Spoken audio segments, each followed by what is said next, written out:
সঞ্চারের জায়গা তৈরি করা হয়েছে যাতে সত্য উদ্ঘাটিত না হয়। যে কেউ কালকে মিথ্যে কারুর উপরে বলে দিতে পারে। তারপরে সেই বাচ্চা ছেলেটার মনের উপরে কতটা যন্ত্রণা গেছে। অনেকে প্রচার করছেন মা বকেছে।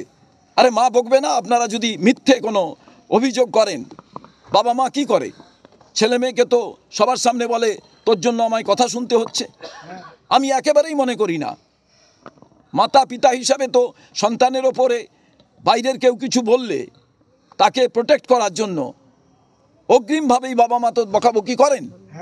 এটা তো তার বাইরে নয়। তাকে অন্যভাবে প্রচার করার যে কৌশল, এটা দোষীকে আড়াল করার কৌশল। আমার কথা, কে দোষী না দোষী আগে তো ইনভেস্টিগেশন হোক। পরিবারের কাছে এসে ওনারা থানায় যেতে পারছেন না শরীর খারাপ বলে, আজকে জোর করে এখানে দাঁড় করালাম আমরা। থানা থেকে এসে তো এখান থেকে কেস লিখে নিয়ে যেতে পারতেন। আইসি কার বেতন পান? সরকারের চামচাগিরি করলে হবে? তাহলে সরকার টিকবে না।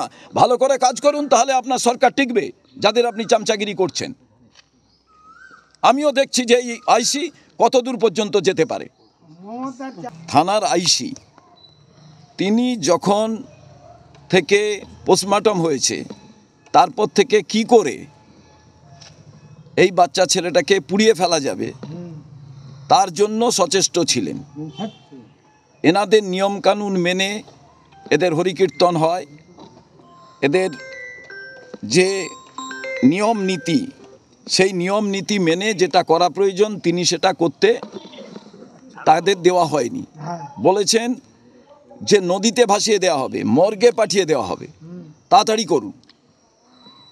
তিনি এসে এই অঞ্চলে যেভাবে ভীতি সঞ্চার করেছেন, এটা কিন্তু ভয়ঙ্কর একটি বিষয়। আজকে তাই আমরা এই ঘটনা শুনে এসছিলাম, এলাকার মানুষ বলছিলেন ওনারা সুবিচার পাচ্ছেন না। এই রকম একটি অঘটন ঘটে যাওয়ার পর আইসির কি উচিত ছিল? এই পরিবারের পাশে থাকা, এখানে যাতে স্বাভাবিক জনজীবন বজায় থাকে তা দেখা, তা কিন্তু ওনারা করেননি। যে পরিবারের বাচ্চা ছেলেটা এই রকম একটা মিথ্যে অপবাদের শিকার হয়ে, সে আত্মমর্যাদা তার আছে বলে সেই বাচ্চা ছেলেটি সে কিন্তু জীবন নিজে শেষ করে দিয়েছে। আমাদের সমাজে, আমাদের রাষ্ট্রে এখনো পর্যন্ত সরকারি লোকেরা, সরকারি অফিসাররা বহু জায়গায়, এমনকি মন্ত্রী, যারা রাজনীতি করে সেই রাজনৈতিক নেতারা, তারা লক্ষ লক্ষ কোটি টাকা ঘুষ খাওয়ার পর যখন জেলে যাচ্ছেন, জেল থেকে ফিরে এসে আনন্দ উৎসব করছেন, তারা নাচছেন গাইছেন, তাদের আত্মমর্যাদা নেই। এই বাচ্চা ছেলেটি সমাজের দিকে আঙুল তুলে বলে দিয়ে গেছে যে আত্মমর্যাদা কাকে বলে। নিজের প্রাণ বিসর্জন দিয়ে প্রমাণ করে দিয়ে গেছে যে না, এই সমাজ মিথ্যে যদি অপবাদ দেয় তাহলে সেই সমাজের বিরুদ্ধে লড়াই করতে হয়, সেটা অন্যান্য মানুষদের শিখিয়ে দিয়ে গেলেন নিজের জীবন বিসর্জন দিয়ে। তার কারণ এই ছেলেটি বলে দিল, দেখো তোমাকে কেউ যদি অহেতুক অপমান করে তারপরে তোমার বাঁচার অধিকার নেই, তাহলে সমাজ যাতে ঠিক হয়। চোরকে চোর বলতে পারি না আমরা, যেহেতু তারা বড় বড় নেতা, বড় বড় তারা মন্ত্রী, তাই জন্য বলা যায় না। থানার আইসিকে আবেদন করব, আপনি অতি সত্বর আপনাদের এই যারা pen is mightier than sword, pen is mightier than boon, pen is mightier than camera, আজকে এই যে sword is mightier than boom, sword is mightier than camera, sword is mightier than pen, এটা যাতে না হয়। আজকের পরিস্থিতি এটা।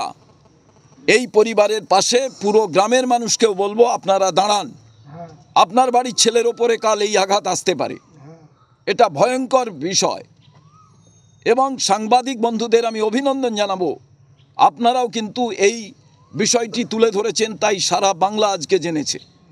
আর যারাই পড়ছে এটা, প্রত্যেকের মনে এই দুঃখ এসে দাঁড়িয়েছে, অহেতুক একটা ছেলেকে সমাজের ভুল সিদ্ধান্তের জন্য।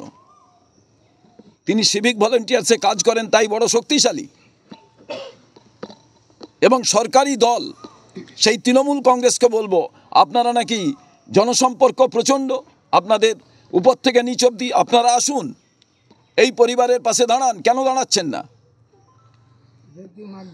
আজকে তাই আমরা বলেছি আইনত যা সহায়তা প্রয়োজন ওনাদের পাশে থাকব, এবং যে কোনো প্রয়োজনে ওনাদের পাশে থাকব। অন্যান্য মানুষদেরও আমি আবেদন করব ওনাদের পাশে থাকুন।